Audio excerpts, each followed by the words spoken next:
Hey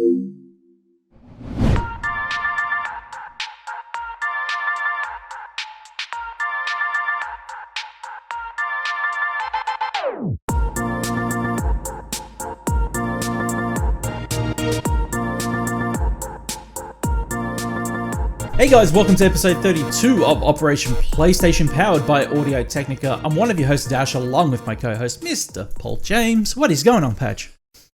Same shit another day. Yeah. It's busy, real busy. Need things to slow down. Lots of sick family. It's not been great. Sick family. What's going on there? My gut says it's that gastro bug that's been making its way around recently. We took the kids to a Wiggles concert, and then that night, first the youngest throws up on me. Very, very big one. Gross. Son basically all day the next day, wife all day the day after that, and I've dodged the bullet so far. Oh, that's good. Well, fingers crossed you continue to We'll dodge that bullet, mate. All the stuff that she was describing that she was having difficulties with outside of the vomiting, I started feeling today. So we'll just start to see. I don't know what's in store for me. Yeah, let's. In the meantime, I'm going to enjoy this beer. That's definitely gonna help you. Hey, savor it while I can. Alcohol kills all the germs, mate. Yeah, right. That's it's right. if you have unbelievable amounts of it and you're trying to kill yourself in the process. But guys, if you didn't know, this is Operation PlayStation-Gamer.com's dedicated PlayStation podcast, where we dive deep and dirty and discover what the latest and greatest PlayStation have to offer, including everything that's coming out in 2021. If you like what you hear today, make sure that you follow us over on SoundCloud, iTunes, and Spotify. Give us those cheeky 5-star ratings. They surely help us out. And also catch the VOD over on -gamer.com and on YouTube. Subscribe, hit that bell, give us a like, leave us a comment. It surely helps us out. Padge, housekeeping, give us what you got.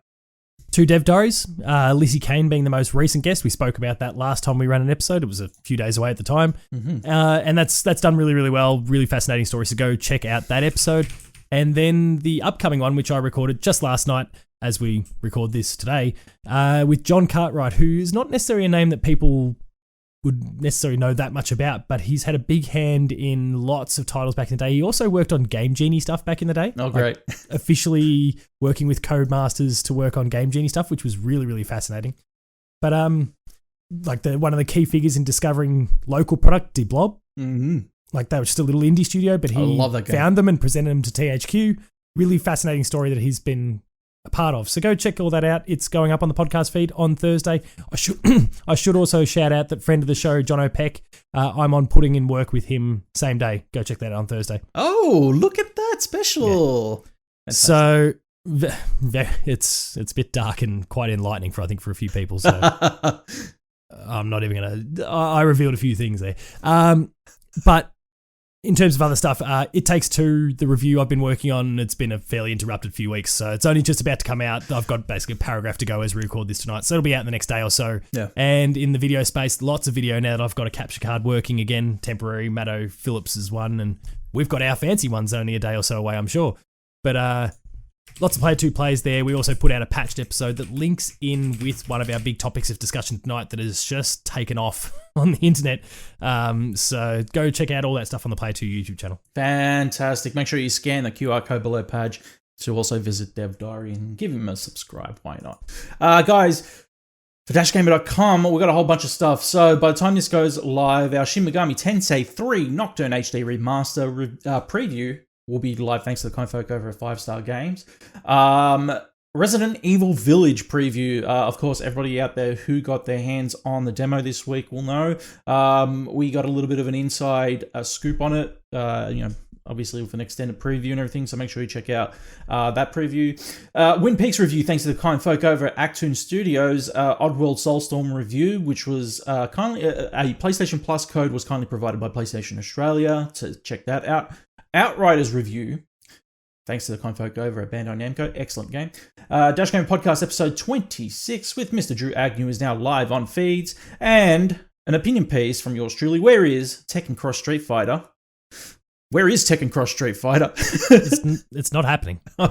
Probably you should have accepted that a decade ago. No, I can't. I cannot accept it. But it's not happening. I discuss the ins and outs of that entire scenario and see what. Basically, I did a little bit of research as I wrote that one, so make sure you guys check that one out. Padge, let's not waste any more time. Let's jump into the news. Padge, tonight's news is brought to us by Audio Technica's ATH G1 gaming headset that I'm wearing right here. Looking to up your game? The ATH G1 delivers precision audio technology for all your home consoles and PC gaming needs. The detachable mic presents quality communication with ease of access to volume and mute controls located on the cord, alongside the industry standard gold-plated 3.5mm jack for universal purposes. A lightweight gaming headset for those long late-night sessions that won't weigh you down. Be sure to get your ATH G1 today, available from audiotechnica.com.au. All right. Wow. And once again, thanks to Audio-Technica for sponsoring Operation PlayStation. Okay, Patch, let's jump into the first bit of news of the night. This one comes by way of Liam Croft over at Push Square, who says Sony backtracks PS3, PS Vita online store closures. PSP storefront is still closing in July. So I'll have a little bit of something to say, actually, that might be a little deterring to this. But let's just raise at the beginning, just in conjunction with the last episode. We'll start with fuck Jim Ryan, and then please tell me about the story. Okay, so the story goes, Sony has officially confirmed it will be backtracking its decision to close, I'm sorry, I just laughed at the fuck Jim Ryan, close the PlayStation stores associated with PS3 and PS Vita consoles. The PSP online storefront will close on the 2nd of January 2021, 2nd of July 2021, but the ensuing closure no longer affects the PS3 and PS Vita. Confirmed in a PlayStation blog post, Jim Ryan said, quote, recently we notified players that the PlayStation store for PS3 and PS Vita devices was planned to end this summer. Upon further reflection, however, it's clear that we made the wrong decision here. You made the wrong decision, Jim. So today I'm happy to say that we will be keeping the PlayStation Store operational for PS3 and PS Vita devices. PSP commerce functionality will retire July 2nd, 2021 as planned. He continues, quote, when we initially came to the decision to end purchasing support for PS3 and PS Vita, it was born out of a numbers factors, including commerce support challenges for older devices and the ability for us to focus more on our resources on newer devices where a majority of our gamers are playing on, end quote. Jim Ryan says that Sony recognized the passion of its fans possess. Yeah, of its fans. Sorry. Passion of its fans possess. Yeah. My God, my brain. For purchasing classic titles on PS3 and PS Vita, and it's pleased the company was able to find a solution and continue to offer that content to consumers. Quote, I'm glad that we can keep this piece of our history alive for gamers to enjoy while we continue to create. Hey man, it's cutting into his bonus at the end of the year. To create cutting edge new game worlds for PS4, PS5, and the next generation of VR. Thank you for sharing your feedback with us. We're always listening and appreciate the support from our PlayStation community. End quote. Look, if he's actually listening, then he'd step down. If he was actually listening, we wouldn't be in this situation because backwards compatibility on our PS4s and PS5s would be a thing. Okay, so this is where there's a read between the lines, contradicting statement in all of this, and you know what that is, Padge? Go for it.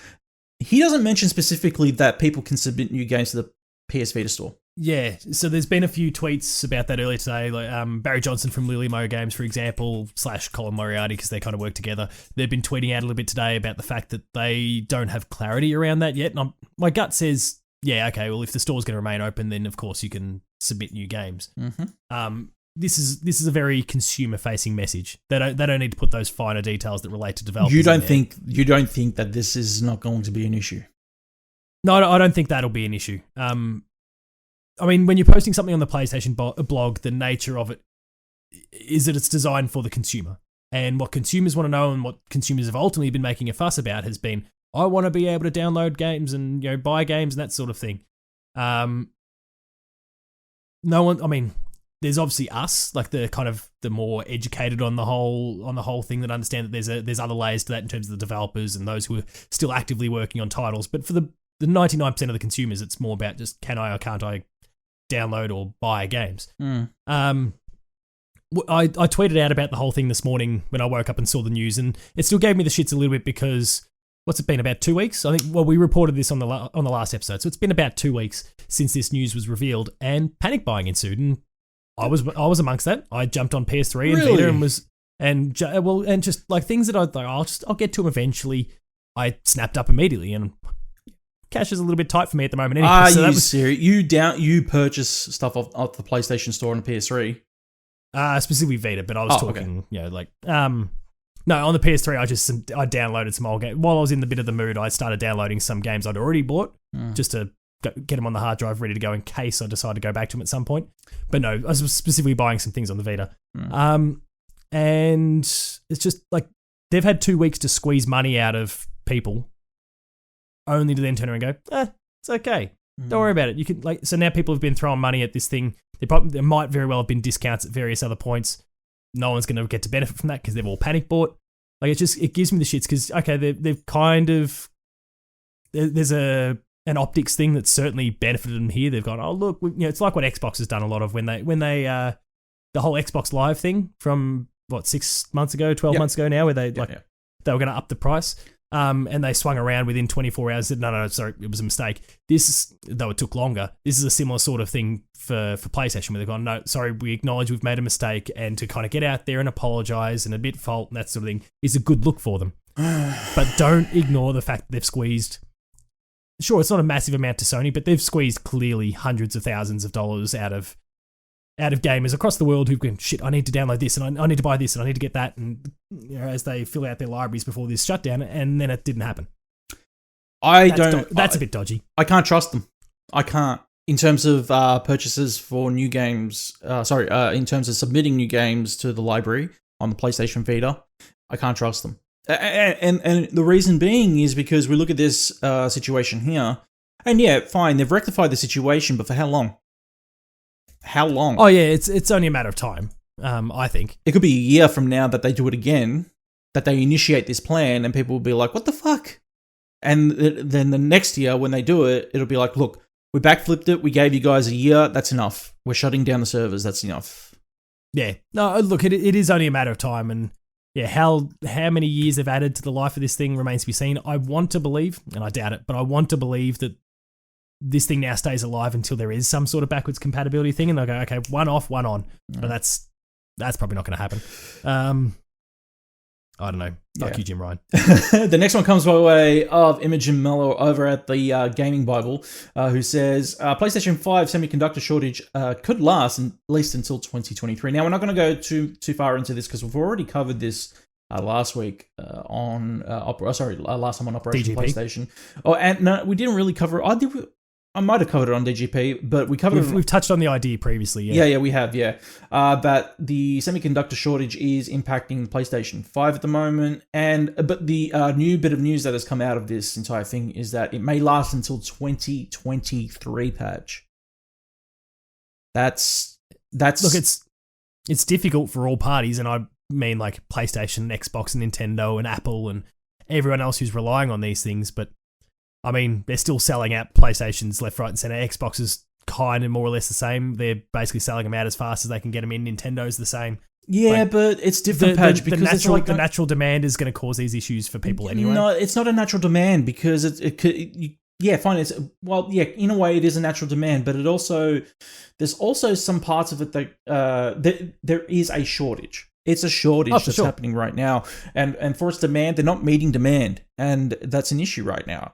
Now, whether that's an issue in terms of Sony's optics is another thing altogether. Obviously, a sellout every time is a good look for them because it's like, look at us. We've sold out all our consoles again. We're doing really well. And yeah, the numbers don't lie. Once again, they're at 2-1 against Xbox. Yeah, I mean, Amazon had them the other day. I was literally there 2 ready seconds. And they were gone. Yeah. And I was refreshing every couple seconds and it was gone. Yeah. Like, fuck. This is all for fellow Player 2 editor Jess. We're desperately trying to get her one at the moment. We just can't. I still can't believe you guys haven't gotten one. That's unreal. Well, this was the first time that I've actually been there ready. Thankfully, the digital version went live first. Credit to Shannon and the Press Start team. They tweeted out saying the digital version's up, and so it was a natural conclusion that the disc-based version was not far behind. And so I had it open, I had it ready, I saw it there. It had buy now, and you just couldn't get past that screen. So here's the other issue too. That you've just said it perfectly. You stated it perfectly. you're trying to get a PlayStation, you're trying to get your hands on one, a physical edition that will play the discs, obviously, for your editor, there is a good chance that she might not get her hands on one until next year. Yep. That is some serious unless she decides shit. to, stump up some scalping rates, which I have seen a little bit, like just, little things popping up on, say, Facebook Marketplace, for example, and they're getting down a little bit. Like I saw quite a few. Still selling for $1,400. No, see, I saw a few the other day at $850. I'm like, okay. That's actually reasonable. That's all right. Like, are you willing to pay an extra $100? Because that's not outrageous at that point. No, because you're paying shipping, basically. Yeah. And that's not that bad. It's just a matter of whether you're paying shipping on top. Well, no. If you just pick it up, it's fine. But still, I wouldn't pay a scalper, that's for sure. No way. Well, no. Padge, the next one comes by way. Actually, this one I'm going to hand to you. This is a post from Reddit from a user, former Sony dude. So tell us what this is about, Padge. Yeah, so this is really interesting because, I mean, obviously, the user, as you just said, they're called user, like, former Sony dude. Mm-hmm. Like, okay, there's plenty of reasons not to believe that that's legit. But, Reddit mods and all those sort of things approved it. And that's usually a flag that there's been a conversation on the back end and they've outlined, like, this anonymous Sony person has actually acknowledged to those mods who they are. And so they've approved it, they've made it official, it's all there, and there's lots. So it basically sets up for a number of years. I've worked at Sony in close proximity to the Vita. Like many of my fellow Islanders, I am and have been upset by Sony's abhorrent treatment of the Vita. Now, keep in mind, this was posted before the backflip in the last 24 hours of the stores. I'm here today to give some insight into what's happened behind the sines. Please note that for my own anonymity. Yep. Yeah. The need to be anonymous. Yep. I will not be answering questions related to my identity or the specifics of my employment. I hope you understand. And then there's like a little edit there saying, okay, I've been doing this with ages. I'm cutting my losses. We're moving on. Mm-hmm. It was really, really fascinating because obviously, like, this is the sort of thing where I'd really encourage people. And I don't know if Dash, with the way you've got it presented on the screen, if people can see the link. But you could probably just Google "I'm a former Sony dude" AMA Reddit, and it'll steer. We'll provide the link below in the description for people watching on YouTube. Go and pick through this thing because it's Redditors who are just popping questions in there, and this former Sony dude is responding. So, for example, why is it that Sony dropped first-party support? There's lots of so many games on PS3 and 4 that could have gotten decent ports that would have really rocked. But the number of games that really show what the console is capable of is quite small. And so the response is the return on investment just wasn't there. Market penetration was weak. While they made an earnest effort in making games in the beginning, when those numbers didn't improve, they stopped investing. The PS3 sold the Vita, outsold the Vita 4-1. PS4 was 5-1. Blah, blah, blah. There's other questions there that relate to... Sorry, I'm kind of scrolling through this. No, go for it. What do you personally find to be the biggest failings of how Sony treated the Vita? I think they created a damn fine handheld, but they weirdly gimped some of its capabilities. At the console's launch, they only made some of the memory accessible and didn't open it up to devs until later in the life cycle. They made memory cards proprietary out of hack fears. They never used the accessory port that was on the OG Vita. There was another, and I'm not going to try and find it here, so I'm going to paraphrase, but there was one talking about how there was an intended peripheral very early on in the life of the Vita that was supposed to be for HDMI support. I remember that. Which would have completely nerfed the need for PS Vita TV and would have been fantastic because there's Vita games that I'd love to do player 2 plays on. Can't. Or project onto something. Can't.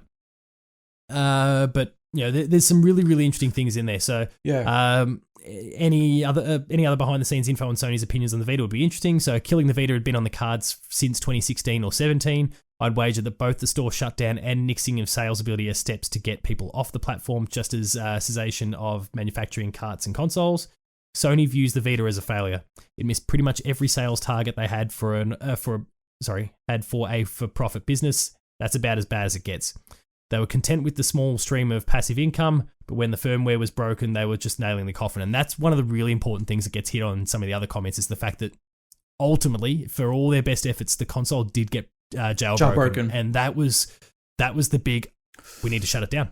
Yeah, because there's been this fear from PlayStation since the PS3 hack in 2011.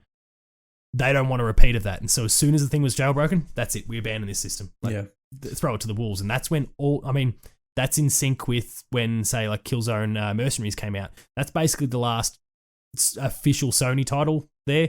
We saw a couple little things like Freedom Wars and that sort of thing come from third parties afterwards. But it was all down to the last few third parties and then indies after that because Sony just walked away from the thing entirely. They wanted all the optics to just steer towards this thing is dead.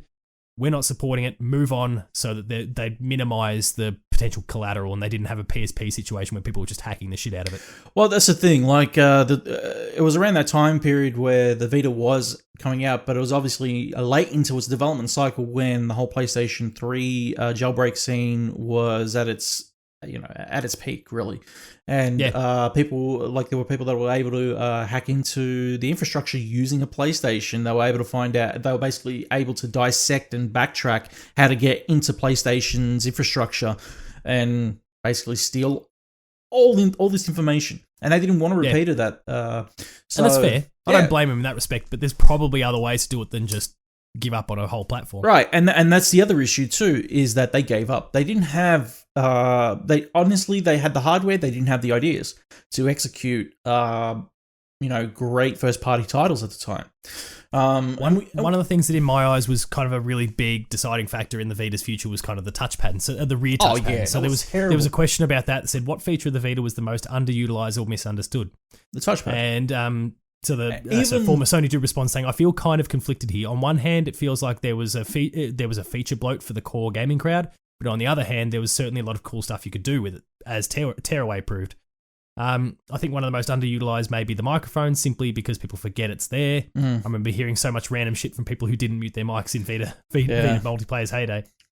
But what I'd really recommend is for people to just jump into this thing and just start scrolling through it. It's really, really fascinating. It's obviously a treasure trove worth of information. Yeah. The one feature I will mention as well quickly before we move on to the next one is in Uncharted Golden Abyss, where you need to point your Vita up at a light to reveal the secrets of it. I was like, this is shit.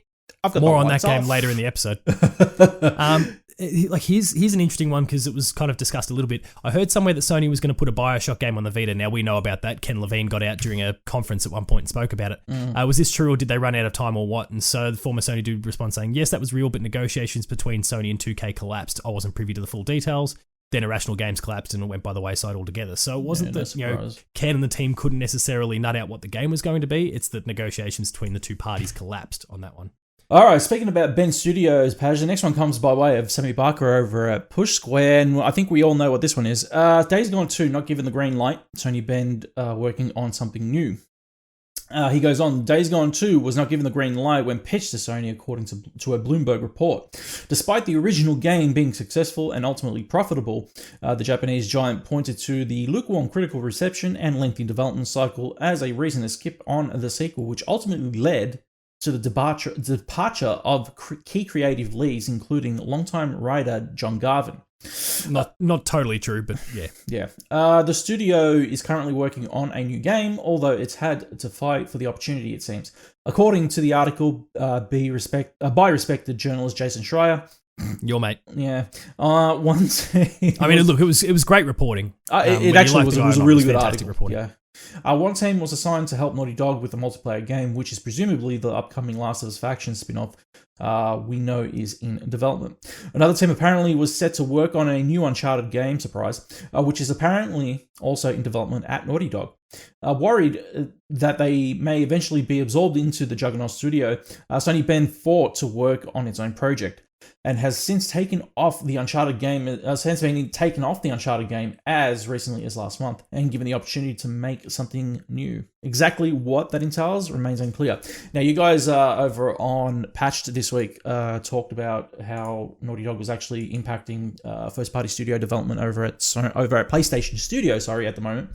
Their legacy, I think, more than anything else, not directly the people. Like, I don't think anyone at Naughty Dog is out there to sabotage the futures of Bend or Santa Monica or anyone else. But it's showing how reliant status. It's showing how reliant PlayStation are right now on Naughty Dog as hey, Naughty Dog, you're PlayStation, so go ahead. And it's like, well, it got to the point where these guys, like the Bend team, were, especially while they were working on Factions and Uncharted, they were being referred to as Naughty Dog North, which didn't go down very well once a few people over there caught wind of it.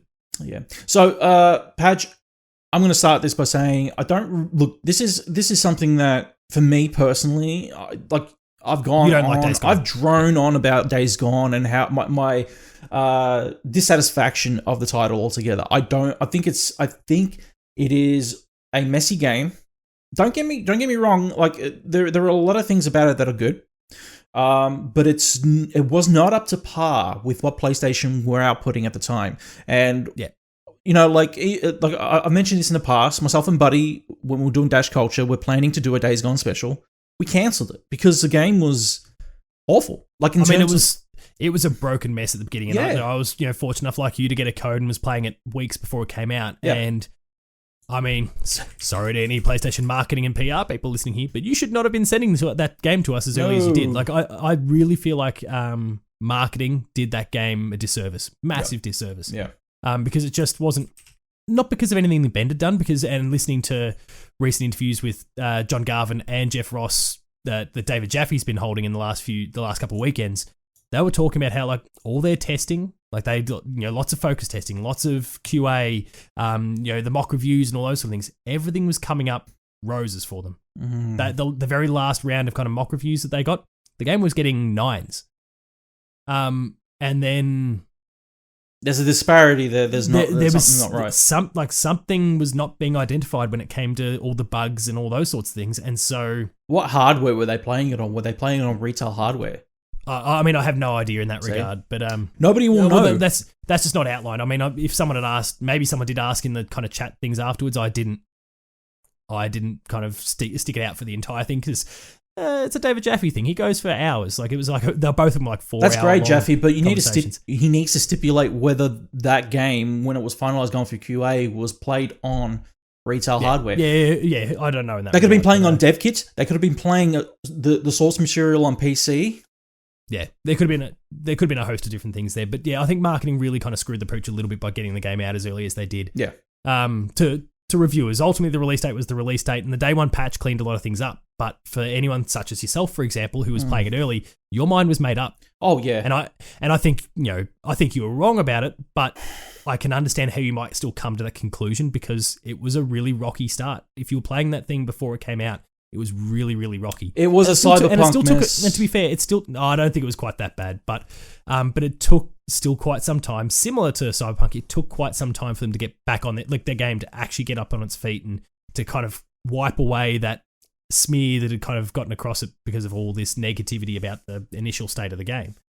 Look, the whole thing's really unfortunate. The thing that frustrates me about the whole thing, though, and it kind of links back to our conversation about Naughty Dog, the fact they're working on Factions and Uncharted, so there's this Naughty Dog legacy that I was talking about there, but also this is a studio that they were kind of everyone's shit kicker, and Naughty Dog shit kicker as well for quite some time. Like, they did Resistance on the PSP, they then went and did Uncharted Golden Abyss on the Vita. They were working with other people's IP. They finally got a chance to do their own, and yeah, the game's not a 10. You can slap whatever number on it. It underwhelmed. I understand that. I think there was enough there that could have shown that this could have been like an Assassin's Creed 2 sort of thing there. Like, the DNA was good. It was just, it needed more polish. It needed more time. It needed some refinements. And I think they had an opportunity to do that. It was a profitable game. But I think we've gotten to the point, and Schreier's article really highlights this, that it's about how it's received perception-wise, not just the sales. You can have a profitable game, but we want to be Disney, we want to be Marvel, we want to be Nintendo, we want to be squeaky clean. We don't put out half-hearted products at all. And so it got kicked to the wayside. Okay, so first of all, I want to say this. I hate the fact that there are Days Gone apologists out there that defend this game. And the reason I say that is because this game was garbage when it first landed, okay? I am not here to basically, give it the sugar coating it does not deserve. The game itself, when it first released without patches, was trash. Okay, it was hot garbage. It was a mess. Everybody out there that can say, oh, it was great narrative. Yeah, fine. Anything can have a great narrative, but at the forefront, the exterior of the title was garbo. Okay. What was being presented to me was hip and cool there with your wording, man. was broken. Okay, the game was broken. It was a mess. Okay, mess. I didn't encounter a mess, but there was definitely some faults. Yeah. It was broken. Okay, so well, no, I didn't have and we spoke about this years ago. When I didn't have a lot of the issues that you spoke about, and it seems like there was other. Well, I don't know whether critics that didn't. It was. I got it way early. I'm pretty sure I got it earlier than you guys. No, we got the very first wave. Same. Okay, cool. Then we got it at the same time. But what I'm saying is that when I got it, it was a broken mess. And for me, like when you say, okay, the game was profitable, fine, congratulations, Ben Studio, you had a profitable game. Okay, but the fact is, your foundations, the bedrock of that game, was broken as fuck. Okay, and a follow-up is not deserved. All right, a follow-up to a game that was broken initially and left a first impression on people is not deserved. Why? Because people will always remember Days Gone for being a buggy mess. Okay, it was the anticipation of The Last of Us Part 2 that helped that game sell. Why? Because it was basically the same aesthetic, and it was coming from PlayStation. And that's the other reason too. That's the only other reason that game sold well. Other than that, the game was a hyped up, terrible mess. And I said it before, and I'll say it again. Sony should be ashamed of themselves when they outputted that game, when they put that game on shelves. Because it was not up to their standards. No way.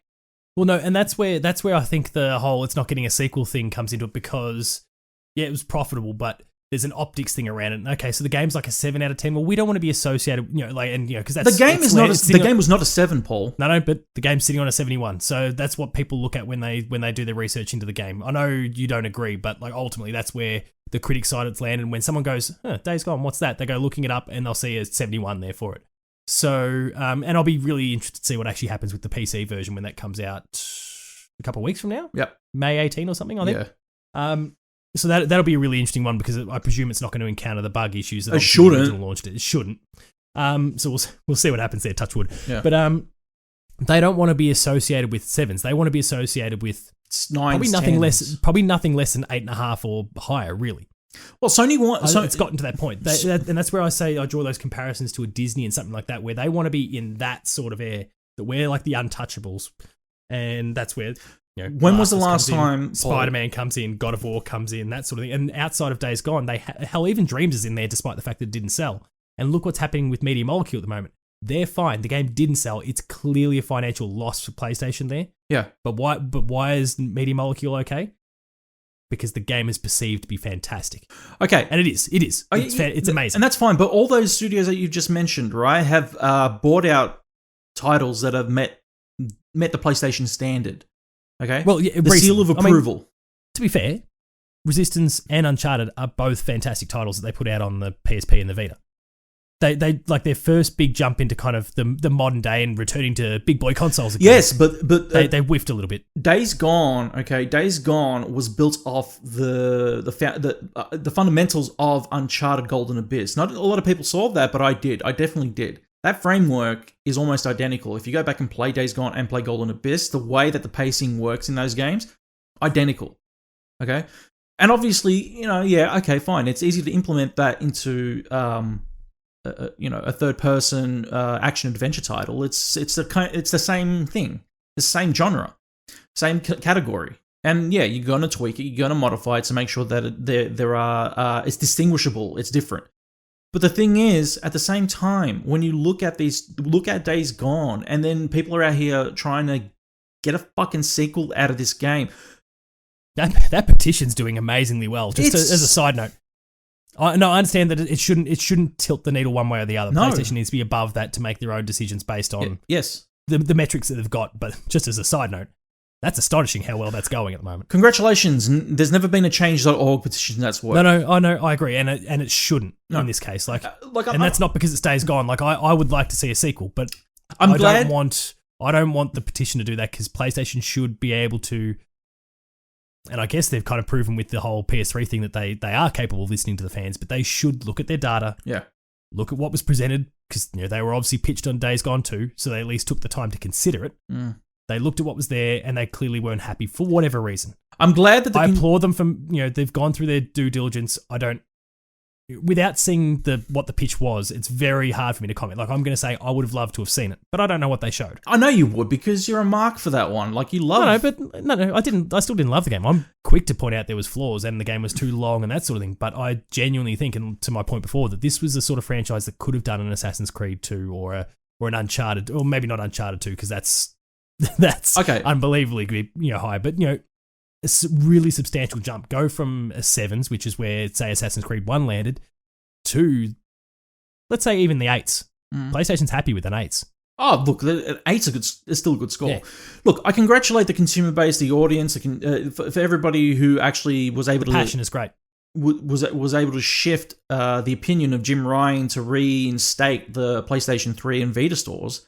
Yeah, it's not happening with Days Gone. Days Gone 2 does not deserve that same accolade or that appreciation because the game itself initially was broken.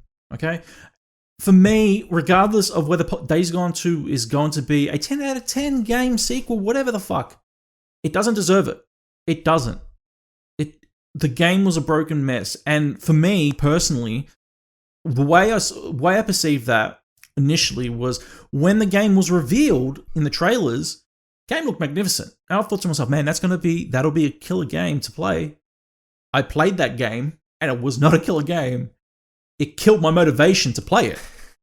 I mean, the thing that I would raise, and this is not exclusive to Days Gone, this is kind of bigger picture stuff, but that is applicable in this case. It is important that, okay, so, you know, there can be games that in your eyes are kind of stinkers, but you know, in the eyes of, I guess, the... Oh, it's all subjective. It's like a 7 out of 10 game in the eyes of at least the majority. Yeah.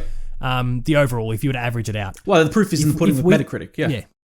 If we were to, you know, not develop a sequel for every game that's in that boat, again, you miss out on what the Assassin's Creed franchise has become. We're talking first-party Sony Padge. I know, but, you know, Ubisoft is still and I'm using them as an example, obviously, but Ubisoft is still a massive thing. You know, Uncharted Ubisoft, when was the last time Ubisoft did a 10? Naughty Dog, you know, put out a low 80s, which is, you know, well, even below them at the time with, you know, what they'd had with, like, there's you know, if you tossed away every game that did that, you miss out potentially on a lot. And but it hinders the legacy. I really wonder if with more time and now they've kind of adapted to what the console space is like again, there's always going to be this thing like, and for me specifically, I reckon they could have done it. And whether it deserved it or not, they might very well have been able to do it. Yes, and but sure, maybe it wouldn't sell because there's the perception there. But Ben Studio is a blemish on the legacy of PlayStation. No, that's a horrible thing. I didn't say a pimple on the fucking ass, Paul. All right, I'm saying it's a blemish, and that's the way that Sony perceives it, or PlayStation Studios perceives it right now, because of the way that they stuffed up development for that game, and that's why they're not trusting them, and that's why they've sent them off to Naughty Dog. Now, is it the best thing for them? Not now. They're working on their own thing, which is fantastic. Yeah, but prior, that's talking great. Prior. Given, like, I'm glad that again, this is PlayStation listening. I am thrilled that when whoever the heads are at Ben these days have gone to PlayStation and said, we don't want this. Like, they're scared of their losing kind of their autonomy. Maybe they were genuinely worried about becoming Naughty Dog North. I'm thrilled that PlayStation, given all that we've said about Jim Ryan and what, you know, Jason's article talks about, kind of this risk-averse PlayStation. I am so happy that after all that, and they've come to them with a pitch about what game they want to develop, and the PlayStation have turned around and said, sure, like, that's fine. That's big for PlayStation, I think. It's going to take years before we see what it's going to be big, years and years before we see whatever this product is. Yeah. But as a general message, you know, what's coming out of PlayStation Studios, it's been really negative. So for that to kind of wrap it up and say, okay, you know, we've got our reasons for Days Gone 2, but you don't want to do this, that's fine. Yeah. Like, you've got this idea you want to pursue, go and pursue it. We're happy. Yeah, that's fantastic, because I you know, we've all been worried about the state of these studios since Jason's report came out, and that's just you can breathe sort of moment that comes with it. Speaking of Naughty Dog, the next one comes by way of Sammy Barker over at Push Square. It says, The Last of Us is getting a PS5 remake 8 years after release, claims report. A remake of 2013's PlayStation 3 mega hit The Last of Us is apparently in development, according to an eye-opening Bloomberg report. According to respected journalist Jason Schreier, the project started live at Sony's unannounced San Diego studio. What's the matter? It's killing you saying respected journalist Jason Schreier. A little bit. Takes a fragment of my soul away every time, which for the longest time was connected to with the Uncharted franchise. According to the article, the team had wanted to revisit Uncharted Drake's Fortune, but in an increasingly risk-averse environment, pitched a remake of Joel and Ellie's debut for the PS5 instead. The team was eventually pulled in to help finish off The Last of Us Part 2, which had been delayed, and then the remake was ultimately absorbed by Naughty Dog, where development apparently continues behind the scenes. Whilst a strange move considering the game's age, it's probably worth remembering that the big budget television show inspired by the first Last of Us game is about to enter production. A full-scale remake of the original will probably sell a lot of copies. Yeah. This is the other half to the story from before that prompted all the concern about how the first parties are being treated. But the other half is what we've just mentioned there at the very end of our Days Gone story. Yeah. Look, for me, I'll make a quick mention of this and I'll let you have it, Paul. For me, it's one of those things where this is development cost and time that they don't really need to be putting into right now, because we got the original and we got the remake. The remaster. We don't need a remake. Yeah, so I don't like that that's what's happened in the first place. What Jason's story doesn't cover at the time, and what he's actually expanded on when he's done various podcasts and other just kind of Twitter dialogue in the weeks since the story. We do need to keep in mind that when he's pitching to Bloomberg, it's a very different audience to us. Oh yeah. So what he kind of can present is very different there to what he can outline in other scenarios. So what he spoke about after the fact is, VASG, which was this support studio, They took on Uncharted initially, and then it became The Last of Us, and Naughty Dog people have gotten increasingly involved, and now it's obviously, as the story outlines, it's now become an internal Naughty Dog project, and that's because the pitch or the pre-production on whatever the next core Naughty Dog game is hasn't actually started yet. They don't know what they're doing yet. So they've completely taken over this because they need to give their employees something to do, which is a really, really interesting kind of side thing here. And maybe it's a knock on from COVID, is the fact that it was all hands on deck to get The Last of Us out the door, and so you weren't able to have a core dozen people, which probably Neil Druckmann and whoever, start to break off to start preparing whatever's next, because it required everyone to get part 2 out the door. So that's it's fine, be a long but time why The before Last of Us Part 1? Yeah, no, that's weird, but I understand that the whole VASG thing was that they were using, and remember initially it was Uncharted 1, which you could at least see some merit in remaking that, because it's aged a bit. Like they're trying to establish themselves, and a good way to do that is to prove yourself. We can make a game. Sure, it's not an original idea, but we can make a game, and it can be brilliant. I would have been happy if it stayed in a VASG sort of product, because then it's a clear thing. Like Naughty Dog is not being. They would have been involved a little bit, but their next project, whatever that is not being compromised by this. And it turns out it's not, because I'm sure it will be to an extent, but it seems like it's Naughty Dog have taken over responsibility on this simply because their next title, whatever it is, whether it's Last of Us Part 3 or the Uncharted title that Ben was working on that they're not anymore, maybe like that's still in the earliest points. So the 90% of the team is just useless. Yeah. So, and you've got to pay them. They're not on contracts. They're ongoing people. So you can't just kick them all out the door. What are you going to do? Well, we'll take, Last of Us is our baby. We don't know if we can trust you to do it as good as we can, so we'll take that, thank you. Yeah. And they're working on it. Badge, I feel for the VASG people. Padge, the one that's connected to this story comes from Sammy Parker, who says, Sony Bend was at one point working on a new Uncharted, but the Days Gone developer asked to be taken off the project. So we touched on this basically just earlier, which is basically that they were working on an Uncharted game, and PlayStation Studios basically decided, no, let's send them over to Naughty Dog and have them finish off The Last of Us Part 2, and then let's let Naughty Dog absorb this project and then continue it. Okay, fair enough. I mean, it's again like you said, this is a really weird amalgamation of two first-party studios, but to understand it, again, like you've been putting it, they were trying to call it. There's a lot of layers. There's a lot of layers, but it was also like there was that misnomer of labeling Ben Studios Naughty Dog North, was it? Because they were working on the Last of Us factions as well as Uncharted, so they were basically a second Naughty Dog studio for a while there. Yeah. And Short's assistants, while they also tried to get on their feet, it's kind of what Naughty Dog's doing now, kind of spinning the tires a little bit after the development of their most recent title. Yeah. But, yeah, I don't know. Days Gone and opinions aside, I don't like how the studio's been treated. Bend. Okay, I can agree with that. All right. Regardless of how I perceive Days Gone, Ben Studios does deserve more respect than this.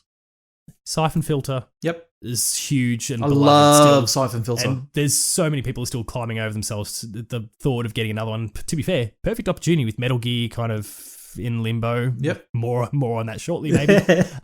And like all those kind of stealth games have disappeared. Splinter Cell. It's a golden opportunity for it. But yeah. On top of that, like I said, Resistance was fantastic. Not that Burning Skies trash on the Vita. I mean, on the PSP. And Uncharted Golden Abyss was fantastic as well, especially for a launch title. Yes, it has its little faults, and I'm going to talk about that game in the pick later. So yeah, definitely. But they deserve more than what they've copped. I agree with you. Page, one that connects to this as well is from IGN. This one comes from Adam Bankhurst over at IGN. He says, Days Gone director says, if you love a game, buy it at full price. Don't complain if a game doesn't get a sequel if it wasn't supported at launch. Not going to go into it. That's pretty much what the statement is. But he says it basically, he there's an expletive in there as well that says, if you want a sequel to a game, buy it at full fucking price. Yeah. Here is my thought quickly. Go on. And then I'll let you have at it. He shouldn't be saying that shit. That's what lands him in trouble in the first place. And this is the problem. The optics behind it afterwards lands business and development of these first-party studios in hot water, and then afterwards you lose key developers to a title. And then what happens to that studio? He left less than a week after Days Gone came out. Yeah. Quickly.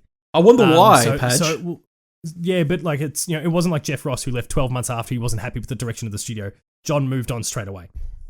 It seems like there was a mutual thing. Yeah. And maybe that was the reception of the game. Do you think it was mutual, or do you think they forced him out? I don't think he was forced out. Okay. Based on the way he spoke, I'll be interested to hear for myself. Oh God! All right, the next one. You can. I think you know how to read into that. Click on. By the way, scan the QR code that's below Padge right Dev now. Diary. Yeah. I'll just say. I'll put it this way. John Garvin and I have been chatting in recent days. Oh, great! Like what you're hearing today? Be sure to follow all Dash Gamer podcasts on SoundCloud, Apple Podcasts, and Spotify by simply typing dashgamer.com into the search bar of your favorite podcast provider. And don't forget to check out our gaming, anime, and pop culture related news on dashgamer.com. Now back to the show. The next one comes by way of George Foster over at The Gamer, who says Sony's London studio is hiring for an unannounced PS5 game. So Sony's London Studios has posted job listings that seem to indicate that the team is working on a currently unannounced brand new next-gen IP for the PS5. London Studios is perhaps most well known for its work on games like iToy, PlayStation VR Worlds, and Blood and Truth. Most of its didn't even mention SingStar. No, that's clearly their biggest. Big omission there. Most of its games have been peripheral based, but a recent listing for the studio might hint at a departure for its next title. As reported by Opatak, one of the job listings on the developer's site mentions that it's looking for an, quote, online gameplay design, end quote, to work on a PS5 title, with online play being very important to the game. This raises some eyebrows pretty quickly, but with the mention of online play and the platform being the PS5 and not specifically the next iteration of PSVR. Okay, Padge. Thoughts? I mean, look, it's pretty hard to predict because they have probably more than anyone at PlayStation actually got a really diverse sort of suite of games. Keep in mind, Blood and Truth's their most recent thing. They also did The Getaway all the way back on the PS2. Man, I love The Getaway. I would love nothing more to see that come back, even if it's Blood and Truth, but in a traditional format, because Blood and Truth really is The Getaway. It is The Getaway, but in VR. I want to see either The Getaway come back or Blood and Truth become a traditional experience, even if there's a VR side of it as well, because that's established now and it's really good. You could have both. I suspect they're still doing VR stuff too. I'd argue that Blood and Truth is probably one of the better games on VR, PSVR for sure. Yeah, no, absolutely. Granted, but it's hard to predict. Yeah, granted that still looks like a PlayStation 2 game. That's basically due to technical limitations that VR imposes. But it's just one of those things there where this franchise has, the thing is, the connection with The Getaway has clout. It has clout, and it could continue. And it really did leave an impact on people who experienced it on PlayStation VR. I mean, the online side of it, like they could literally create their own exclusive version of like GTA Online. Yeah, I agree. But I mean, it remains to be seen mainly because once again, PlayStation VR on and I say this, PSVR on PlayStation 4 is niche, and the attraction there is like, okay, it's 5% attach rate or something like that. Correct, yeah. and they gotta wait and see how well PSVR sells on PS5 before they make that call. So. Yeah. I definitely am keen to see where it goes, but it's one of those things where if people don't support the VR, then they're only going to keep making these short 2-hour titles, these cinematic experience titles, and that's pretty much what we'll get out of the next Blood and Truth if it continues that trend where it's like, okay, it's only another 5% or another 5% on top, so it's 10% of the dedicated fan base or the user base on PlayStation 5. What do? Short games, less money, it's fine. So, yeah, checks out. Yeah. Patch, the next one comes by way of Robert Ramsey over at Push Square, who says, Konami registers trademarks for Metal Gear Rising and Castlevania. This is definitely an interesting one. Quick little story that's been passed around online. Konami recently registered trademarks in Japan for both Castlevania and Metal Gear Rising. Pachinko machines. At first glance, we would assume that this is just the publisher renewing its properties. After all, the two trademarks have little to do with another. But it's got people talking regardless. The Metal Gear Rising trademark is of particular interest given the sudden appearance of Metal Gear-related tweets, of those Metal Gear-related tweets, but thinking that they're connected is probably a bit of a stretch. Speaking of Metal Gear Rising, we wrote... Oh, okay, that's promoting them. That's them editorializing. Yeah. So, for those unaware, there were some tweets put out during the week that hinted that there may be a resurface of Metal Gear Solid Part 2, I believe. A remake of it on PlayStation 5. So here's what I'm thinking. And we've discussed this during the week. Do you think that Sony are actually looking to purchase these, like they were seeking to purchase the rights of Konami? And the rights, or even just, everything. The rights, trademarks. It'd be interesting, like if they bought the entire thing, and that, obviously extends to Silent Hill as well. And you can throw Bomberman and all that sort of all the other IP in there as well. Like that'd be fascinating because they're not buying a developer; they're just buying the games. Because how PlayStation manages that without actually acquiring any new studios in the process would be quite the challenge, given they've downsized, I guess, ultimately over the last 5 years. I don't know. I'm starting to get the feeling that maybe the PlayStation association to it is not the case, but maybe Konami themselves is actually getting active again. I'd wager that the Metal Gear Rising thing is them remastering it. And Castlevania is an interesting one. How do you... It's less specific. How do you think it fares without Kojima kind of looking over it, though? Well, I mean, if it's a remaster, it won't matter. But because, obviously that was a platinum title as it is. But... if Kojima's on, I mean, it's not going to be what it was. No. It's just the guy has a unique brand, and one that's I'd argue is nigh on impossible to replicate. So, before we move to them, if they actually engage in a new game and it's not PlayStation getting involved and it's not Kojima getting involved, good luck to them. I say, it's going to be a real tough challenge, real tough ask. Before we move on, let's talk about Kojima and Microsoft. Do you think they're pursuing them? I mean, I've had a bit of fun since... I assume you watched the Resident Evil thing? I did. Recently. And Mark Cerny popped up, and of course he had the Luden statue in the background as well. Mm-hmm. Who knows when that was recorded, but that was funny. And I don't think that means anything, but yeah. No. Mark Cerny worked with him very closely. Correct. I'm sure that's just his living room and... his study space, and it's got memorabilia from a whole bunch of things. I'm sure just behind the Luden statue there's a glorious statue of our fearless leader, Knack. So... whatever. But I don't think it'll be exclusive because he's just, his core audience is still Japan. And the Japanese just aren't going to adopt Xbox. I think it is at that point that they're just not going to. And actually, I take that back. Japan's not their core audience, his core audience anymore. I believe it's the westernized audience. The westernized audience is. Yeah. But he's still a Japanese guy at his core and love for the homeland. He's not going to want to take his art away from the locals, for want of a better phrase. Because they won't buy Xbox. And I don't think a Kojima title is going to get them to buy Xbox. Because JRPGs didn't get him to do it. Tales didn't get him to do it. Yeah. And Tales and Kojima are very different levels. I get that. But there was Square Enix stuff. There was Tales. There was a whole bunch of like Xbox invested in JRPGs. They teed up Final Fantasy 13. Admittedly, it turned out to be a bit of a dud comparison. But they went with a core Final Fantasy is coming to Xbox, and it didn't tip the needle in any way. No. How significant of an impact do you think it will make if Kojima signs with Xbox as an exclusive studio? If it's exclusive, it's real ugly for PlayStation. Yeah. I mean, no. Sorry. Based on just what you said, he's not going to become an Xbox studio. Well, no. I'm saying if it does. He might work with them. Yeah, that's not going to happen. He might work exclusively with them on a title. Hold on a second. Similar to what he did with PlayStation. Roll back a bit. I'm saying that if it does, you can't just immediately downplay that, because look at the facts. Bethesda got sold for $7 billion, Padge. Microsoft can turn around and come up to Kojima and go, have 10. Oh yeah, totally. Do you think he's going to say no? Yeah, the guy just makes money wherever he goes. Paul. What does $10 billion mean to him? He goes to anyone and he gets. This. I'm sure he got $1 billion for $1 billion. Paul, $10 billion would mean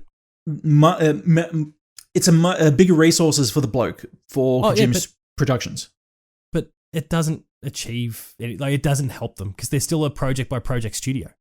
Of course, they don't need $10 billion doesn't help them, because they're not going to he's not going to turn Kojima Productions into a gigantic entity that starts building you've got 200 300 people working under it. It's just not going to be that way. It's still it's going to be a small, not indie size, but like what you tend to maybe associate with the size of a AA studio, which is 50 60 people. I think he's very keen to keep things at that size.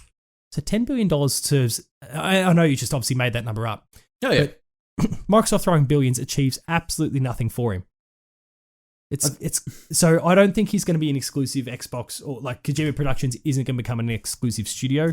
He might work exclusively with them on a game, like what happened with Death Stranding, and then he might move on again. I think it's a very optimistic outlook, though. Jim Ryan will fucking wake up and realize that no, Death Stranding 2 does need a sequel, and so he'll come back because PlayStation owns the rights to the franchise. Oh dear Lord! That was dumb, but that's Jim Ryan being a clown again. Paul, the next one comes by way of Matt Wales over at Eurogamer, who says Celeste Dev announces new project Earthblade with vibe revealing teaser art and music. Calls it, quote, 2D exploration game. Extremely OK Games, the studio behind acclaimed platformer Celeste, has unveiled its next project, Earthblade, what it calls a 2D exploration game. Can you never do that again? That's like, what was the EA thing? I can't remember. Oh. In a seamless pixel art world via some mood-setting teaser art and a musical snippet. Quote, think of this as Levolution. Levolution. Yeah. Explains Extremely OK's Matty Thorson in Earthblade's announcement post. Quote, we didn't want to reveal much about the game or its story yet, but we think that this well establishes the world and the feeling of being in it, end quote. According to Thorson, while the studio has traditionally been quite open with its day-to-day work, quote, an air of mystery lends itself particularly well to this project, and we've opted to save it all up for a big reveal that will hopefully blow your socks off, end quote. That'll probably be more than likely E3. Maybe. Well, it could be an indie I love showcase, that you said we didn't want to reveal much about the game. Like, no, hang on. You revealed nothing about the game except the name and a little bit of an orchestral backing, I think. That's it. That's fine. It's gonna be cool. I have faith in the studio, but they really said nothing. No, it's just an announcement for a new game. That's great. Yeah, cool. The next one comes by way of Joe Scrabbles over at IGN, who says Square Enix says it's not for sale after acquisition rumors. Quote, we do not consider selling off the company or any part of its businesses, nor have we received any offer from any third party. Okay, so quick on this one. Everyone's seen this at this point. So. Yeah. So I'm not gonna go too far into it, but basically I'll touch base on it. It came out that there were rumors swirling Sony and Microsoft and other third parties were interested in. Well, yeah, other parties, I should say, yeah, were interested in acquiring Square Enix this week or this past week. And yeah, some of those rumors actually came from insiders, reputable insiders, but they were obviously, downplayed or put the kibosh by Square Enix themselves. However, we've seen this kind of stuff before. We've seen how it all plays out. Sometimes it doesn't happen, but most of the time it happens. There's a smoke and fire sort of thing to these sort of scenarios typically. Well, the thing is, they don't want the public knowing that they're looking at potential buyers to fund their studio. Oh, it impacts your stock. Yeah, and that's not great if you haven't signed on the bottom line yet, because that adjusts your price. Well, and I should mention, I think I posted it here, but anyway, the stock actually soared once they found out that once the public found out that Square Enix were quote unquote for sale, which is okay, good on them. But at the same time, you kind of like, if you're in the stock game, you kind of make sure to do that, because if it looks like they're about to get bought out, and it's artificially inflating stock. Well, not necessarily in the same way. No, but the logic is, you buy those stock, they get bought by a party, whoever that is. That's a ton of money that comes in. That's money that comes your way. Like that's how buying and selling stocks works. Like it's identifying when is the right time to buy, when is the right time to sell. And if you're getting a sniff they're about to get bought, well, that means there's in the case of Square Enix, billions of dollars coming their way, which you're going to stand to make a little slice of if you buy enough stock. So buy. Yeah. Do you think that they're selling? I don't think this is legit, but I think it's only a matter of time. Why? Just based on the current trend of the industry. Do you think that Square Enix are going to end up selling off to a potential buyer, though? Yeah. Who? I think they're more like, we've spoken about Sega and stuff recently. I feel like they're more likely to get bought up than Sega. Sega, okay, so this is a good conversation, actually, because the Sega conversation ends up kind of swaying to Microsoft. Yeah, based on rumor, and it could be just that. Do you think Square Enix goes to Sony? Yeah, and the thing about this is, and I raised it in a chat that we were a part of, like, they're not going to make as much money out the gate, and this kind of is similar to my point about Kojima before. They don't make as much money out the gate if they go with Sony as they do if they go with Xbox, and that's obvious because Microsoft money versus Sony money. Microsoft have far more of it, and they've proven this already with Bethesda. Sony's not going to be able to throw $7 billion at a. No, they're not going to be able to throw anything like that. One or two maybe. Yeah, not even. I don't think they. I don't honestly. They may not have that to give. But well, look, I mean, you know what I mean. Like they clearly don't have the number. You mentioned it last time. They threw $250K at Insomniac. They must. Insomniac must 250 mil. Sorry, 250 mil. Sorry, they must be fucking kicking themselves. Oh, Ted Price would be filthy. Yeah, like bad. I think he's happy where he is, but he clearly, with everything that happened afterwards, he sold for unders. Yeah, but it's a short. Like they would lose money if they went with Sony to Microsoft initially, but there's the longer term thing here because, and maybe I walked back what I said about Kojima in terms of his core market. Yeah, but Square Enix's core market is still Japan. There's a lot of us that play Final Fantasy. There's a growing number of people who play Dragon Quest. But on top of that, you've also got Tomb Raider, Deus Ex. They kind of do and don't with Hitman. And just this massive number of JRPGs and those sorts of things over there. Final Fantasy 14 as a juggernaut. It would be a long-term financial gain for them because they're not sabotaging their audience to go with PlayStation. They would be doing that if they went with Xbox. For all that they might make many billions more straight out the gate with Xbox, they're going to lose out ultimately because far less people are going to buy their games. I agree. Because the market's just not there with Xbox. Like the Japanese, the JRPG community is PlayStation, Nintendo, and mobile. Yeah. But not Xbox. Do we think that Final Fantasy VII base game is coming to the Game Pass? Remake, you mean? Yep. I figured we would have heard about it by now. I know. So my only assumption on that is that maybe things got extended because of exclusivity. Intergrade. Yeah, because of Intergrade, things got bloated out. Like, okay, sure, possibly we'll do this and whatever, but we want another year, possibly, or whatever it ends up being. Well, we'll find out. That's fair by Sony, and clearly there's a good relationship with Foregone and Forspoken, and other sort of bits and pieces there. The relationship's good. I think they would obviously stand to make more money with Xbox straight out the gate, but the long-term play, if they were to sell, I don't necessarily want it to happen. I'm a bit over the whole buying out and acquisition sort of spree that's going on. But if they're going to, Sony would be the better long-term thing. 100%, I'm agreeing. And it'd be better for Sony than as well. Yeah, definitely 100%. Massive. Patch, the next one comes. Lara Croft and Nathan Drake in the same family. Oh man, that'd be awesome. Patch, the next one comes by way of Ryan Gilliam over at Polygon, who says Ubisoft announces E3 2021 event. Ubisoft Forward is back this June. Ubisoft Forward will return as part of E3 2021. Ubisoft announced on Thursday.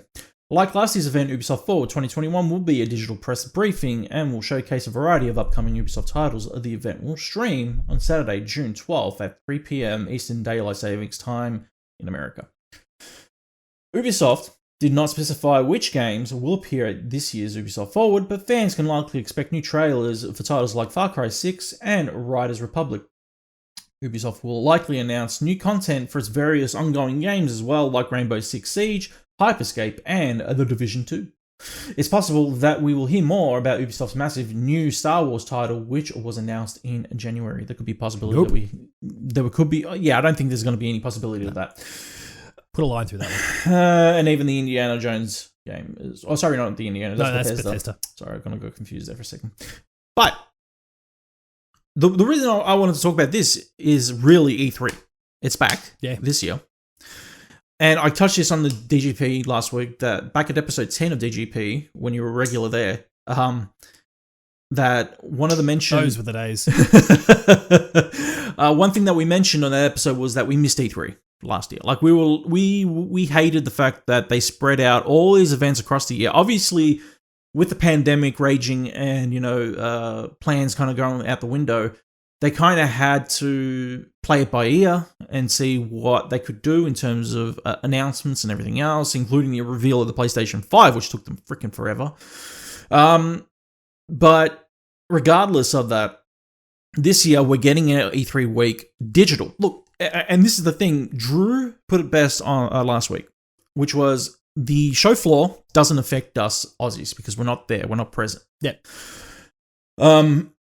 So the digital it doesn't affect those in the US either because they're not going to be present exactly either. Yeah. But the thing is now, yeah, normally yeah. But now that it's compacted, all in 1 week, we get that 1 week full of presentations again. Outside of Sony, EA. Well, we don't know. Square Enix. We don't know. No, actually, EA will do EA Play. Yeah, they are. They've confirmed it. Which they've kind of detached themselves from E3 for years, but it's still E3. But it's still E3, yeah. Because they don't want to miss the hype. Yeah. Sorry, Square Enix and PlayStation. We don't know. Sport them. We don't know that though. That's not confirmed. Well, they could go and pull an EA and kind of do the same thing, which is we're going to have something in this period of time, but we're not going to E3. Because it'd be stupid for them to not.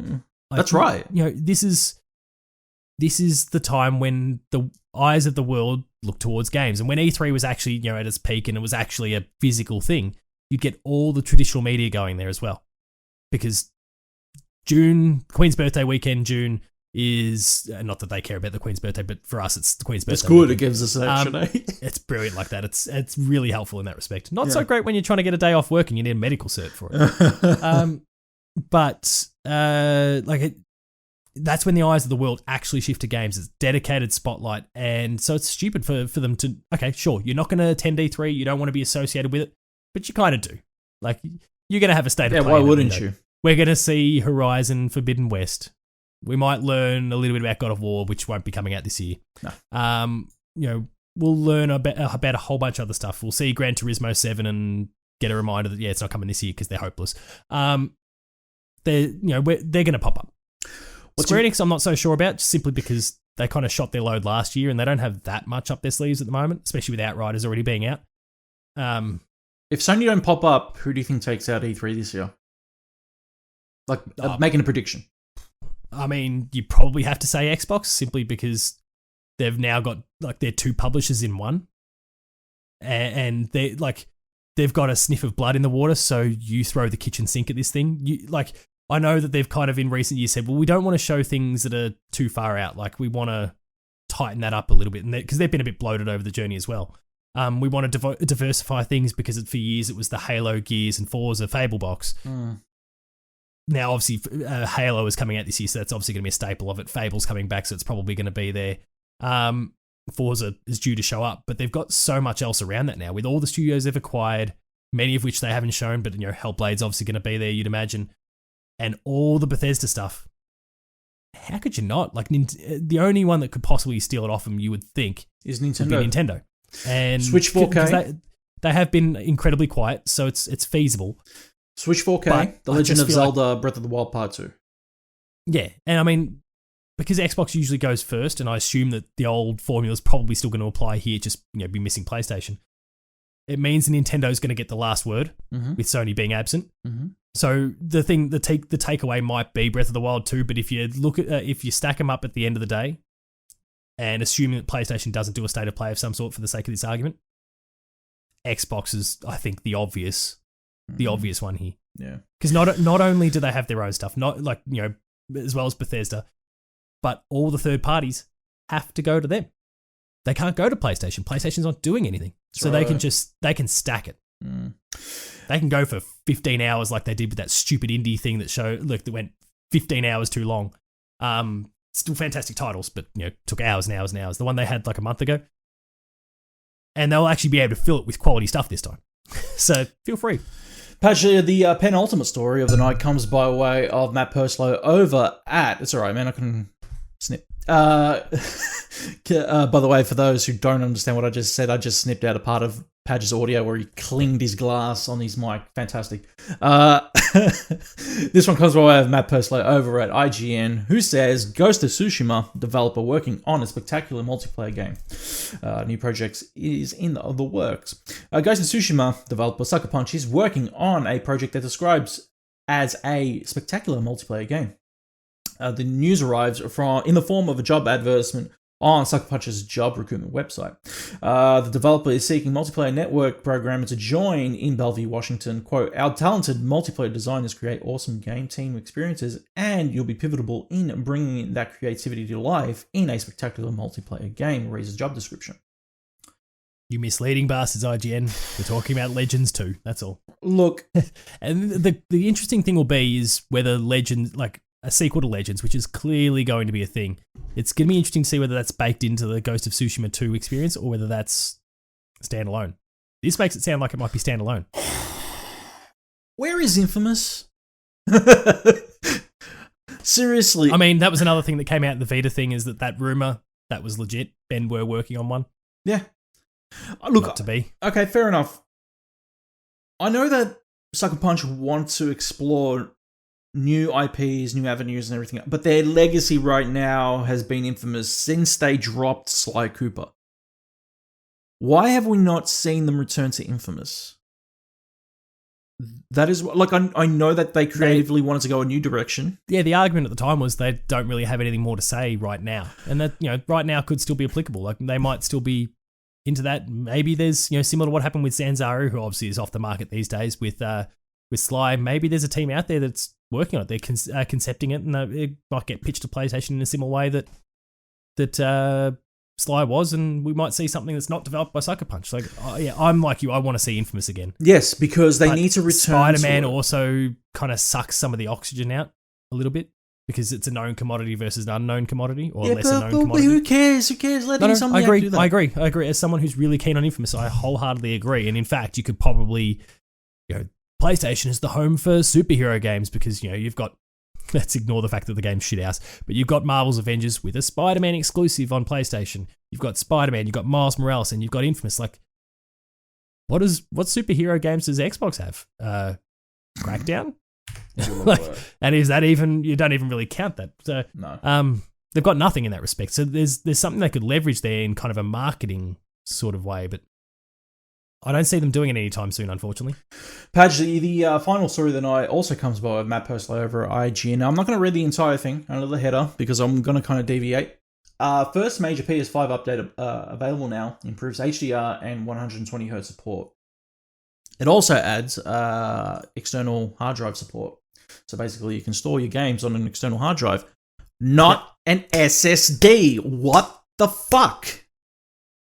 Well, yeah, I don't know. I guess they're just not ready yet. This is a nice stalling tactic, I guess. It's true. From PlayStation. There is no way that it can take this long for that company to put out an update to enable a slot in. It could, but it may not be necessarily as simple as that. They just may not be happy yet with what else is out there. And so that they might have this update ready to go, and it's a matter of when do we hit go on it? Well, when the market sorry, I'm not the tech head. What are these various different SSDs? SSD, NVMe SSD. Yeah. Maybe these specific NVMe ones just aren't WD Black that PlayStation's happy with yet. WD Black has been out for a while. It's the fastest SSD on the market. Okay, I've heard about that one. Maybe they want there to be more options out there. Maybe they're working with one of these other companies. You don't think that they're working... This goes with the Vita thing. They might be working with another company for a proprietary... Yeah, they're licensed with Steelgate. Steelgate.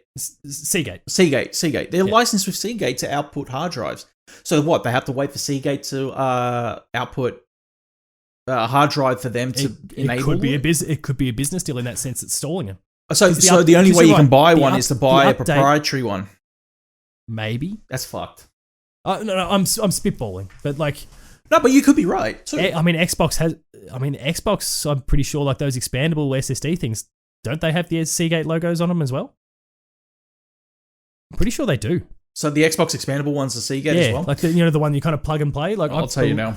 I could be wrong. I feel like I've seen. It could be just me imagining it. No. You're correct. Seagate storage expansion. There could be a similar sort of thing here where they're working on a partnership, and it's PlayStation haven't necessarily, I guess, been as clever as Xbox was in that sense that it's just kind of plug and play. So they're looking for a very specific thing here, and maybe they're not yet happy with where it's at or something like that. It could be as simple as that. Because the update, to your point, the update, you should be able to just go on that whenever. It's just a matter of having either, maybe there's some sort of exclusivity thing with Seagate, or maybe they are waiting for there to be a range out there, and there's not a range right now. Again, you got your WD Black, and that's it. There's plenty though, Patch. I understand what you're saying, but there are so many NVMEs out there that should be compatible with this. Yeah, but maybe they're not. I mean, we heard about, admittedly it's Sony tooting their own horn, but we heard about how amazing this particular SSD is supposed to be, and it was kind of a market leader, and others were still catching up. Mm. Maybe there's some reasons why those other ones, as many as there might be, maybe they're not up to snuff still. Outside of this WD Black. And so for Sony, they're looking around going, that's not enough. We don't want to say you can do it, but you have to spend X number of $100. You should have at least a few options. And that's a reasonable sort of thing. In fact, if that was how things played out and you present that when the time comes, you go, well, we've waited. It's taken a long time, but now here's the suite from XYZ, all these various different companies. We wanted you to be able to have the most number of options at the best prices. Go for it. I know that doesn't best prices. Oh no, but for what you're buying, yeah, I understand. If you want to get the smaller capacity one, well, the option's there for you, and that's going to be the cheapest, obviously, by extension. Yep. If you want to get this big, heavy-duty thing, you can do that too. We've got the breadth of range here for you, whereas Xbox, it's one size and one size only at the moment. So there's kind of an optics win that they could potentially have, depending on how they pitch it, if I'm right about this in the first place. Mm-hmm. It's just a matter of how they play it and what's ultimately going on, because, the update itself should be a formality, really. Yeah, I agree. PlayStation. Okay, Patch, time for the PlayStation pick. What do you got? We've discussed this game in depth quite a bit tonight. Uncharted Golden Abyss for the PS Vita. Right, Long live the Vita. And somehow Vita actually means living it. Alive? It's alive. Yeah. I still can't believe it. But anyway, the Vita, obviously the Golden Abyss launched on the Vita. In the West, it also launched on the Vita in Japan the few months before it made it out to the West. Sony Bend, I guess in your eyes, their last great game. Yeah. But ignoring that, this was a really faithful take on the Uncharted franchise. There's some little things, and we discussed them earlier on, the gimmicks with the holding the Vita up to the light so you could kind of clear up the image. That shit sucked, but that's kind of what you expect from a launch title where there's kind of the nudging to, hey, can you just explore the feature set a little bit? Yeah. That was it was a very clever way to do it, but it did limit your play opportunities in some ways. Yeah. That was a bit frustrating. But I agree. really fantastic title. Another Nathan Drake adventure. It was nice to see in Uncharted 4 that there was some little references to that as well. When Chase got referenced to a couple times there as, I should get this back to Chase at some point. That was a nice little tip of the hat, I guess, from Naughty Dog, who we've spoken about before. They're kind of the crown jewel. They're the top of the pops. Yep. They clearly recognize it as being a great product as well. It's a really solid Uncharted title that you wouldn't expect for years to get a game of this sort of caliber on a mobile platform. Now, of course, this was before the Switch and, what Nintendo did in that space. At the time, this was, fair to say, revolutionary. Yep. Not because the game itself was revolutionary, but what they were able to do on a mobile platform was mind-blowing. Yeah. I love the game. I've been really keen. I've been really keen to go back, and it's such a shame that the PS3 port that Ben was also working on at one stage never. So Sony shut that down for some reason. Yeah, because that was probably exposure that they required. So going back to our stories from before. So it's great that see, this is the thing. Like, it's my most beloved title on the Vita, other than Persona 4 Golden. And shut up. And the thing is, it really kind of built off its heightened popularity at the time through Uncharted 2 Among Thieves, right before Uncharted 3 Drake's Deception was released. Yeah. The great thing is also this game kind of showed off the Vita in a great light in terms of what it was capable of doing, in terms of like power and fast load times for a game that looked remarkably beautiful on an OLED screen. Yes. Obviously, pixel density helped it in that case, but it's also for the fact that it was really such a gorgeous game. And they obviously lifted foundations and fundamentals, like, even assets from Uncharted 2 to this title, and it really kind of translated well. Yeah, I'd agree. Yeah, I really do think that Golden Abyss still kind of is the best Vita game. It's once again subjective. Some people will disagree and say other titles as well. They're not going to agree with that. Like Gravity Rush is fantastic. You can be wrong. Yeah. But yeah, Uncharted Golden Abyss is awesome, dude. Yeah, I mean they ticked all the boxes. They addressed everything an Uncharted game needs to be. The gyro controls, as much as they're obviously exploring all the feature set, worked really, really well for the shooting. Really underestimated what they did with that. So wasn't a fan. Oh, you weren't? No, not the gyro controls. Not a fan of that. Well, it was a tricky sort of one. If you're really trying to play with the sticks, and you moved even the slightest little bit, then the gyro would get in the way. Yep. If you embraced the gyro, then I'd actually argue that it was better than using the sticks. It felt better than using the sticks. But if you're not wanting to go down that path, then the gyro does actually get in the way. Hashtag. And that's embrace the gyro. Yeah. All right, Padge, it is time for the PlayStation operation. My turn this week. Shoot your shot. So, it's time for PlayStation to sit back and re-establish PlayStation Now as its Game Pass. It's time. We have waited long enough. I think that with Xbox and the way their infrastructure has run a subscription-based service now for the last 2 to 3 years, has really shown a progression in the gaming universe or gaming, I don't know how to put it, gaming sphere right now. The Gamosphere. Gameverse. Yeah, Gameverse.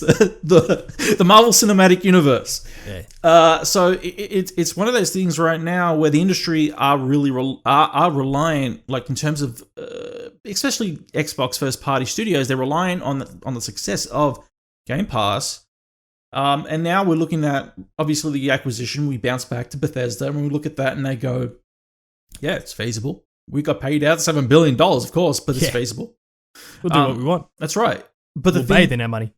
But again, it's one of those things where Xbox are going to reap the rewards, especially, and I've discussed this beforehand, if Bethesda turn around and run into financial trouble because they've been paid out exorbitantly, but they've been paid out. Yeah. And then afterwards, Xbox can say, okay, we'll take it from here. That's fine. We'll take Elder Scrolls from you guys and go ahead with it. But at the same time, it gives Sony an excuse right now to do kind of the same thing if they turn around and decide to establish PS Now as their Game Pass and then go, okay, so now we've got Kojima, now we've got Square Enix, Now we've got this and this and this.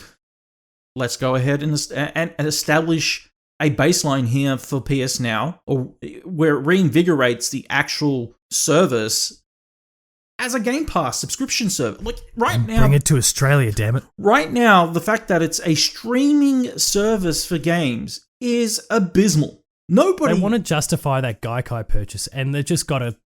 Let it technology's go. Great. The technology's fine, but it's got to supplement something else as opposed to be the thing on its own. Yeah, but it has to... Let it go. Look at Stadia. Yeah.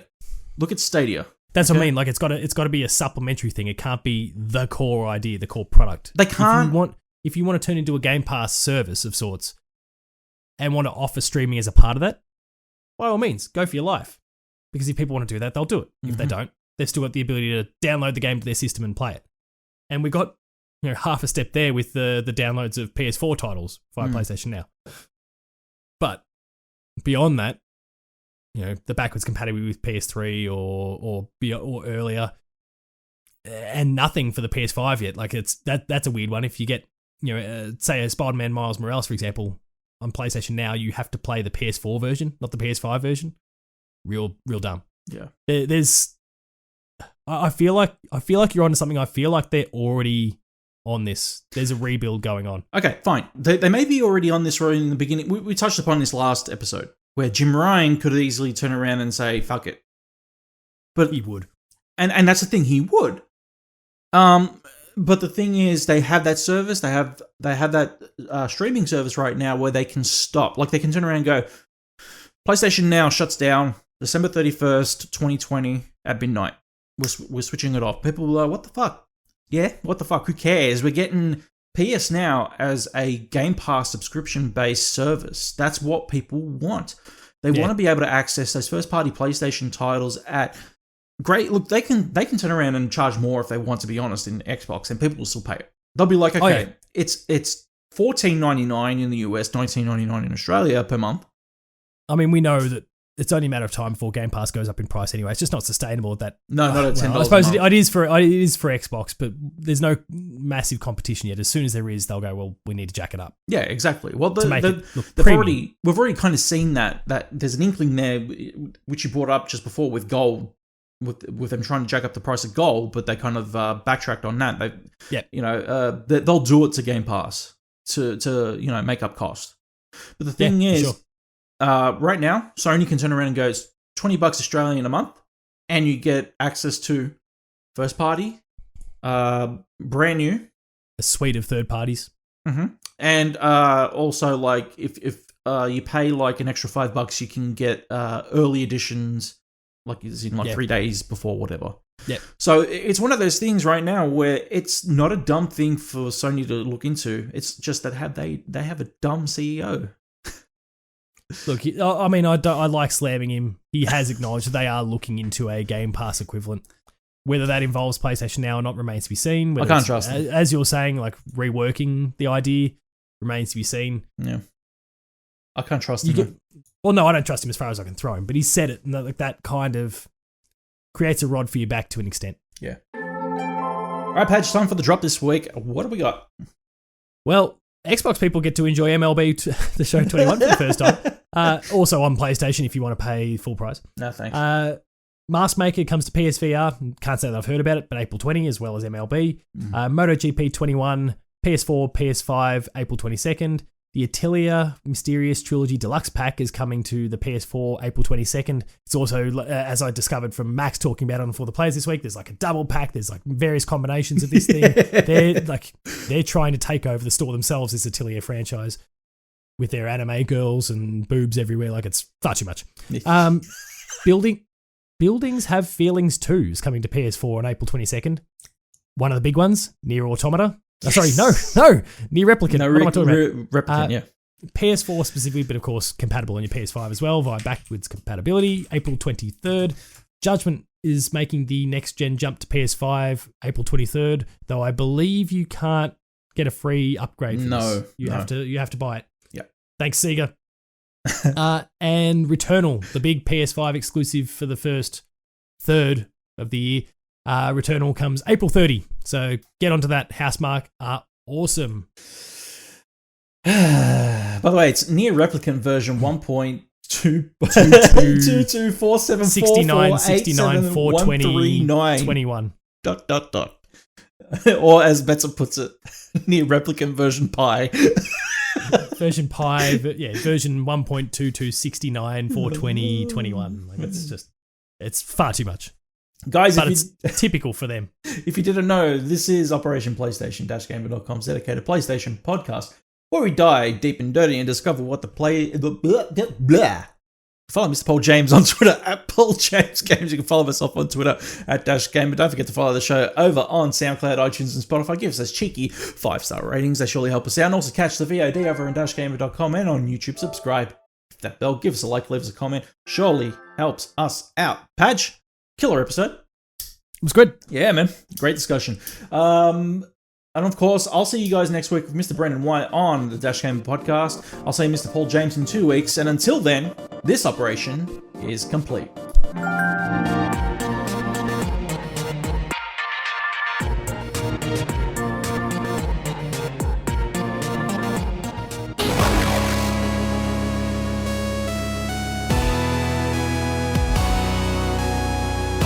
DashGamer.com